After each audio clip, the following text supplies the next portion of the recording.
Eu não costumo falar muito sobre algo além de videogame aqui. Se você for ver os vídeos já postados nesse canal até agora, com exceção do primeiro, todos são sobre videogame. Mas eu não criei esse canal pensando em falar disso, e sim sobre qualquer coisa que eu goste. E sim, essa é uma péssima ideia pra manter um público fixo no meu canal, já que fazer muita coisa diferente, obviamente, acaba afastando todo mundo. Mas sinceramente, a esse ponto eu espero que já tenha dado pra perceber que eu vou falar o que der na telha. Tipo do Kebu, que num vídeo faz uma review de 20 minutos sobre toda a série de Kirby, mas o vídeo anterior dele é sobre capivara. Voltando ao assunto, eu quero falar sobre o que eu gosto aqui, incluindo meu segundo desenho favorito de todos os tempos, Ben 10. Muita gente sempre viu desenhos como algo de criança, que a mensagem mais profunda que um desenho poderia passar é algo básico como respeitar os outros ou não jogar lixo no chão, que as mensagens profundas e histórias sérias deveriam ficar nas séries e filmes, apesar de que às vezes acaba acontecendo o contrário, né? E eu vim aqui provar que um desenho animado pode carregar mais mensagens e lições de vida que até clica do Adam Sandler. Meu nome é Abby, na verdade é Abigail, mas eu prefiro que me chamem de Abby. Eu me esforcei muito pra não copiar o match do cérebro espacial aqui. Eu vim falar sobre a história, o significado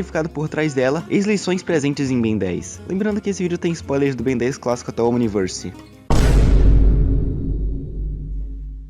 Eu acho que todo mundo aí sabe como o Ben 10 começa. O Ben com 10 anos encontra o Omnitrix na floresta e a partir daí começa a ser um tipo de super-herói, viajando com a prima Gwen Vomax, vulgo maior gostosa do Twitter. Acho que a primeira coisa genial do desenho é a própria introdução do Kevin Levin, que apesar de ter ficado conhecido por ser um aliado do Ben e da Gwen a partir de força alienígena, ele foi originalmente introduzido como um vilão, e ele foi abandonado por todos por ser um mutante, uma aberração na visão de todos. Ele tem o poder de absorver as coisas em forma de energia, como a eletricidade, por exemplo. Posteriormente, ele aprende a absorver qualquer tipo de material também. A partir do momento que o Kevin absorve a energia do Omnitrix sem querer, ele vira essa mutação absurda dos 10 aliens, tendo meio que os mesmos poderes do Ben combinados em um ser só. Eu acho muito foda que, além desse paralelo de personagens opostos com poderes iguais ou parecidos, que até foi replicado com o Albedo depois, o Kevin naquele momento representa tudo que o Ben poderia ter se tornado se ele não tivesse uma união tão forte com a sua família. Se ele tivesse abandonado ele por virar aliens ou por ser responsável com eles, virando XLR8 pra manipular um jogo de beisebol ou virando um fantasmático pra jogar a beta de um jogo, aquele garoto que aprendeu a só pensar em si mesmo e a tirar vantagem dos outros poderia ser o Ben. Isso é um grande acerto do desenho. Na verdade, Ben 10 clássico, como um todo, tem grande foco na família, com coisas explícitas assim e até com detalhes mais bobos, como o Ben e a Gwen brigando e o Vomax sendo aquele que estabelece a união ali.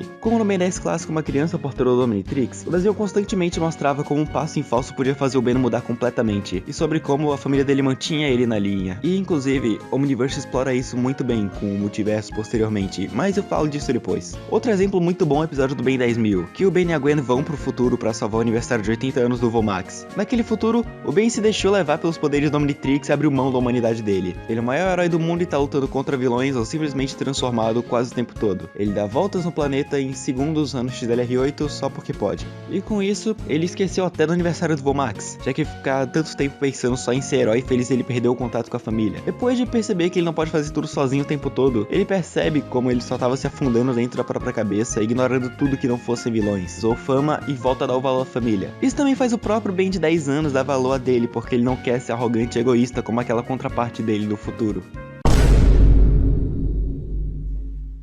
As mensagens do Ben 10 clássico são mais simples que o resto do desenho, mais focadas nessa parte da família, enquanto o resto tem mensagens mais gerais, eu diria. Acho que a principal característica do desenho é a evolução do Ben como pessoa, que vai de um moleque de 10 anos que tira vantagem dos poderes dos aliens para evitar fazer coisas do dia a dia ou manipular coisas a seu favor, para alguém que, mesmo que essa frase nem seja dessa franquia, entende que com grandes poderes vem grandes responsabilidades. Na terceira temporada o Ben fica ainda pior do que com 10 anos, mas a gente ignora essa parte, né?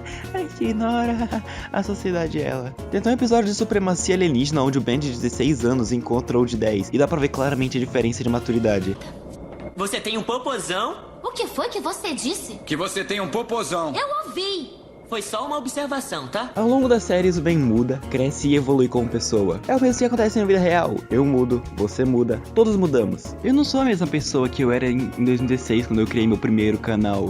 Eu era uma criança que fazia vídeo de Minecraft de celular, assistia Resident Evil e pagava pau pra Carros 2. E essa é a principal mensagem em muitos episódios. Ou então a construção do personagem do Kevin. Como eu já falei antes, ele ficou conhecido no Força Alienígena por ser um aliado do Ben, mas se começou como um inimigo dele, sendo uma contraparte dele. Mas a partir de Força Alienígena ele mostra que não é realmente mal, e que ele nunca pediu pra ser desse jeito. Depois de 2 temporadas construindo e evoluindo o personagem, o Ben faz o Kevin ficar naquela forma que fazia ele se sentir um monstro, duvidar da própria capacidade e até de quem ele era. Depois ele aprende que não tem problema ser daquele jeito, mas ele acaba voltando ao normal. Ou em Supremacia Alienígena, que o Kevin sem querer absorve a energia do Omnitrix e acaba ficando insano.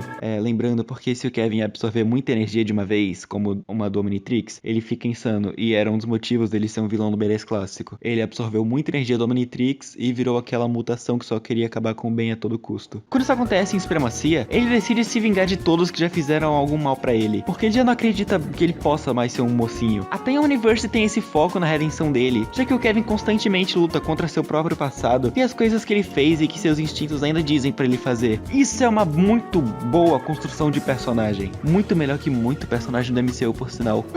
Wanda. Ou ainda o próprio arco dos Soberanos, que cobre a primeira e a segunda temporadas de Força Alienígena, que tem uma mensagem muito forte sobre o racismo. Basicamente, os Soberanos são uma raça que acredita ser superior a todas as outras, porque sim, porque eles acreditam que eles nasceram puros, e com isso eles decidem que podem sair matando as outras espécies que eles consideram inferiores. Isso te lembra um certo alguém? Então, depois de todos os seus planos falharem, o Ben decide usar o sistema de escaneamento do Omnitrix pra meio que passar o DNA das espécies de aliens pros Soberanos, já que a raça deles já estava praticamente extinta e basicamente sobreviveu de relações incestuosas. E você aí pensando que Ben 10 era um desenho infantil quando tem até incesto envolvido. Se bem que os rentais do Ben e da Gwen, né? Tudo bem, tudo bem. Ou ainda um grupo de vilões chamados Cavaleiros Eternos, que caçam e exterminam aliens que vivem na Terra, quase como os alemães caçavam judeus. Parece uma comparação exagerada, eu sei, mas vai por mim que é uma perseguição quase nesse nível. Com isso, tirando a parte do incesto, eu acho que ficam claras as analogias dos Soberanos e dos Cavaleiros ao racismo, e até aquele movimento que eu não posso falar o nome, criado por quem causou 2 guerras mundiais.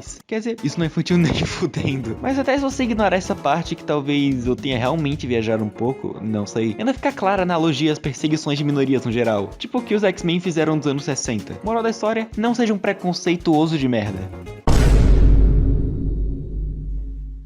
Mas de força e supremacia alienígena, acho que isso já basta, até porque falei bastante coisa. Agora é hora de falar do mais polêmico entre os desenhos do universo original, Ben 10 Omniverse. E eu quero deixar claro aqui que é o melhor. Aqui eu não vou lembrar de tantas mensagens, já que o AF tem muitas, e muitas das do Omniverse são derivadas, como a própria redenção do Kevin e amadurecimento do Ben, como eu falei mais cedo. Mas o Omniverse tem muitas ótimas mensagens também. Uma delas é, não se culpe pelos seus erros, errar é normal, o importante é aprender com eles. As primeiras 2 temporadas são construídas em volta da trama de um alien que o Ben ficou viciado em usar quando era criança e se tornou dependente dele, o feedback. Quando um dia ele acabou perdendo o acesso ao alien numa luta porque foi um erro dele ficar viciado, então lutando contra o malware, com isso ele perdeu o feedback e quase entrou em depressão e até parou de usar o Omnitrix. E ele voltou a usar lá no início de Força Alienígena com 15 anos. Apesar dele ter recuperado o acesso depois, ao 16 do Omniverse, tem um diálogo incrível entre o Ben de 16 e o de 11, onde o Ben de 16 anos fala que tá tudo bem e que mesmo que a culpa seja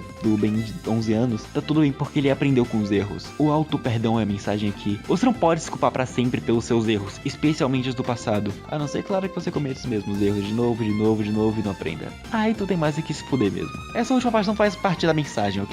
E pra fechar com chave de ouro, eu quero falar sobre a mensagem principal de Ben 10 Omniverse. Durante o arco da Guerra dos Bens, a gente é apresentado ao Ben sem relógio, do único universo onde ninguém encontrou o Omnitrix. Quando ele conhece os outros Bens, ele se sente inferior por ser o único que não tem o relógio. Mas em certo ponto da guerra, o Vilgax trai o Ion e ativa uma bomba cronossapiana que causa a destruição de todos os Bens, com exceção do sem relógio. Lembrando que o Ion também é um Ben de outro universo. Sou um Ben Tennyson alternativo de outra linha do tempo. O que acontece comigo? Obrigado pela ajuda, Ion. O seu apoio agora não é mais necessário. No último instante que o Ben Prime passa o Omnitrix pro Ben sem relógio e ele consegue salvar toda a linha temporal em um looping que eu simplesmente acho genial e maravilhoso. Inclusive isso mostra que toda a história do Ben 10 clássico, desde o início, era só um looping temporal incrível. Enfim, voltando pro assunto, mesmo sem um relógio, esse Ben consegue ser um dos melhores e mais carismáticos. E ainda assim a maioria dos Bens é do mal e tem um Omnitrix. Esse arco todo passa a mensagem de que você não precisa se basear em algo ou alguém ou uma característica ou qualquer coisa para ser você mesmo. Você é simplesmente você. E eu amo a forma como o desenho passa essa mensagem. Ah, mas eu não sou tão incrível quanto não sei quem. Foda-se, você não é não sei quem. Você é você. E você é foda. E eu acho que é isso. Essas são algumas das principais mensagens em Ben 10. Se você pensava que isso é só um desenho de criança, eu espero ter te convencido do contrário. Afinal, nós estamos falando do reboot aqui. E eu honestamente não sei mais o que fazer pra convencer alguém sem usar a cena do Fantasmático. Eu sou Abby Cheeseburger. Obrigado por me assistir até aqui. Se gostou, deixa o seu like. Se não gostou, deixa o seu like. Se você quiser assistir mais vídeos, se inscreva. E é isso, até um outro vídeo. Tchau, tchau. Beijos.